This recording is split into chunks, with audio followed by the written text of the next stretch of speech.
আচ্ছা, আমি হচ্ছে 2015-তে প্রথম স্কুটি কিনি।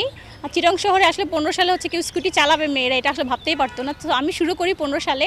তো এরপরে যখন আমার লাইফটা একটু ইজি হয়েছে গাড়ি স্কুটি চালাতে গিয়ে, পরে মনে হলো যে আমার একার তো ইজি হয়েছে, বাকিদের তো ইজি হয়নি। তো সবার জন্য আমার আসলে কিছু করা উচিত। সেই চিন্তাভাবনা থেকে আমি 2017 সালে হচ্ছে একটা স্কুটি স্কুল শুরু করি, যেটার নাম হচ্ছে পঙ্খিরাজ, বাকি মেয়েদের কথা চিন্তা করেই। সো এই 17 থেকে 2026 একটা লং জার্নি। এখন মেয়েদের জন্য এই পথটা আশা করি অনেক ইজি হয়েছে, সামনে অনেক ইজি হবে। এখন হচ্ছে এটা একটা প্যাশন হয়ে গেছে।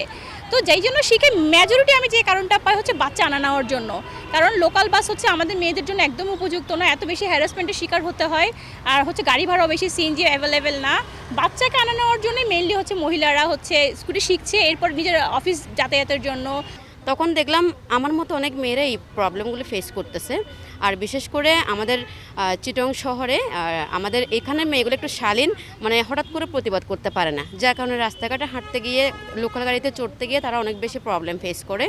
বিশেষ করে সিএনজিওয়ালা আমাদেরকে দেখলে তাদের প্রতিযোগী মনে করে।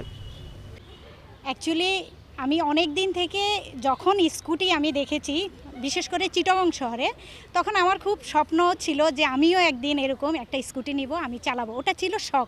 তো গত বছর থেকে আমি খুব ট্রান্সপোর্ট নিয়ে অনেক ধরনের সমস্যায় পড়ছি এবং অনেক সমস্যা ফেস করছি।